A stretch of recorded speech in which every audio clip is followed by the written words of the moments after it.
সংসদ কিভাবে পরিচালিত হবে, সংবিধান কিভাবে লিপিবদ্ধ হবে, এদেশের জনগণের অধিকার কিভাবে বাস্তবায়িত হবে, এদেশের জনগণের প্রত্যেকটি দাবি এই 31 দফার মধ্যে আছে। আপনারা যদি বিচার বিশ্লেষণ করে দেখেন, আজকে যারা সংস্কার সংস্কার বলে চিল্লাচ্ছে, এই সংস্কারের আর কোনো প্রয়োজন নেই। এখানে সংস্কারের প্রতিটি দফা এখানে উল্লেখ আছে। তারেক রহমান 2 বছর আগেই এই 31 দফা উপস্থাপন করেছিলেন। উনি বুঝতে পেরেছিলেন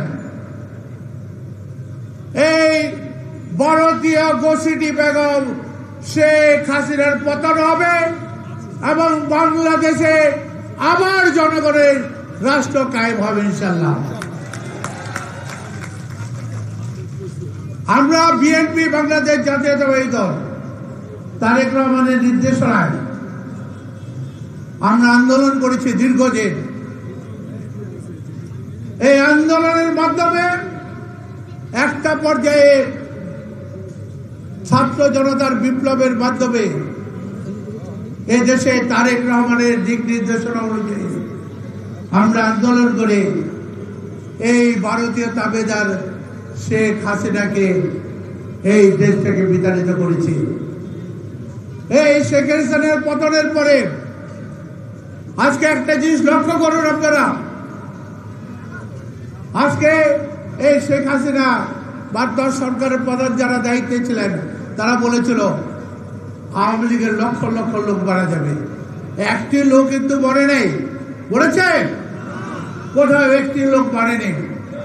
আমাদের বিএনপি নেতা কর্মীরা তারেক রহমানের নির্দেশনায় এই দেশকে এমন ভাবে সুসংগঠিত করেছিল যে এমন কিছু ঘটনা এই দেশে আর ঘটে নেই। আজকে আমাদের নেতা, আমাদের ভারপ্রাপ্ত চেয়ারম্যান এই দেশের রাষ্ট্রনায়ক, আগামী দিনের রাষ্ট্রনায়ক, যিনি দেশে ফিরে এসে ইনশাআল্লাহ আগামী দিনে এই রাষ্ট্র কাঠামোকে মেরামত করে ইনশাআল্লাহ একটি পূর্ণাঙ্গ রূপরেখা উনি উপস্থাপন করবেন। আজকে দেশনেত্রী বেগম খালেদা জিয়া অসুস্থ, তার সুস্থতার জন্য আমরা দোয়া করি আল্লাহ তাআলা তাকে সুস্থ করে আবার আমাদের মাঝে ফিরিয়ে দেন এবং দেশনেত্রী বেগম খালেদা জিয়া এসে আবার দায়িত্বভার গ্রহণ করে দেশনেত্রী বেগম খালেদা জিয়া এবং তারেক রহমানের নেতৃত্বে এই দেশকে আমরা পুনর্গঠন করবো ইনশাআল্লাহ। এই অঞ্চলের বাটিয়ার মানুষের যত কাজ আছে দেশনেত্রী বেগম খালেদা জিয়ার সময় হয়েছে। এই রাস্তা বলেন, ঘাট বলেন, স্কুল বলেন, কলেজ বলেন, এই খালগুলো সংস্কার করে রাস্তা হয়েছিল। এই যে এই খালটা কি অবস্থা ছিল আপনাদের নিশ্চয় মনে আছে। এই অঞ্চলের অবস্থা এত দুর্গন্ধময় ছিল যেখানে কেউ মানুষ আসতো না। দেশনেত্রী বেগম খালেদা জিয়ার সময় এই উন্নয়নগুলো হয়েছে। এই অঞ্চলের যত স্কুল, এই যাত্রাবাড়ি আইডিয়াল স্কুল, শহীদ স্কুল, দুনিয়া বিশ্ববিদ্যালয় কলেজ, একে স্কুল, শামসুল হক স্কুল, ডেমরা কলেজ সহ এই এলাকার মধ্যে 56টা হাই স্কুল আমরা গড়ে তুলেছিলাম। 120টা প্রাইভেট স্কুল হয়েছিল, 24টি মাদ্রাসা হয়েছিল, আর রাস্তাঘাট তো অগণিত। প্রতিটি অলিতে গলিতে রাস্তাঘাট হয়েছে। আজকে কোনাপাড়ার মতো জায়গায় যেখানে 10,000 টাকা কাঠায় জমি বিক্রি হতো, সেখানে আজকে 1 থেকে 1.5 কোটি টাকা জমি বিক্রি হচ্ছে। এই যে উন্নয়ন, এই জামরা স্টাফ কোয়ার্টার থেকে বনশ্রী পর্যন্ত রাস্তাটা এটাও খালেদা জিয়ার উন্নয়ন। খালেদা জিয়া এমন কোন উন্নয়ন বাকি রাখে নেই। ওই নন্দীপাড়া দক্ষিণগাঁও বান্ডাতে যেতে হলে আগে নৌকা ছাড়া কোনো পথ ছিল না, সেখানে খালেদা জিয়ার নেতৃত্বে উন্নয়ন হয়েছে। আমি আপনাদের প্রতিনিধি হিসাবে দায়িত্ব পালন করেছি। আজকে তাই আমি বলতে চাই, আসুন আমরা ঐক্যবদ্ধভাবে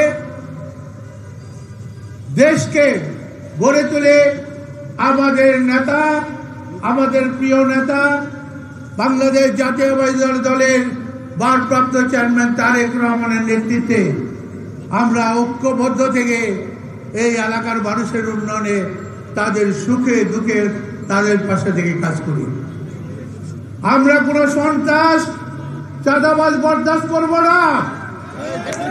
আমরা কোনো অন্যের কাছে মাথা নত করব না। আমরা দেশের উন্নয়নের স্বার্থে, জাতির স্বার্থে কাজ করব।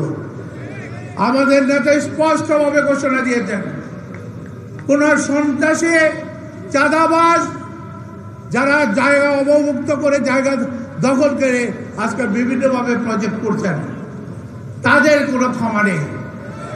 অনেক অন্যায় হয়েছে, এই অন্যায়ের প্রতিরোধ আমাদের গড়ে তুলতে হবে। তাই আমি আপনাদের সকলের কাছে বিনীত অনুরোধ জানাবো, আপনারা সকলে দেশনেত্রী বেগম খালেদা জিয়ার জন্য দোয়া করবেন।